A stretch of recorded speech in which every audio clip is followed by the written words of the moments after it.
Hasil penyematan juga membolehkan ikhtiar madani untuk rakyat dilaksanakan. Sejati madani, yakni jawatan kuasa kampung, menjalani kegiatan ekonomi yang mereka tentukan dengan dana sehingga RM100,000. Tahun depan, RM1 bilion disediakan bagi memperhebat ikhtiar madani untuk rakyat.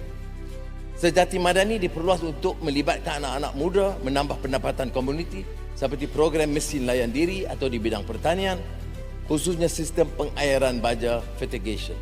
Tahun depan, sasaran kampung angkat madani ditingkatkan kepada 500 kampung dan sekolah angkat madani ditingkatkan kepada 1,500 sekolah termasuk dengan penglibatan sektor swasta.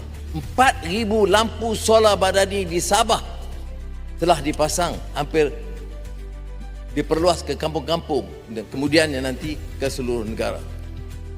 Sejahtera madani ialah sumbangan sektor swasta dalam menoktahkan kemiskinan Tengah dengan kejayaan dana terkumpul RM120 juta setakat ini.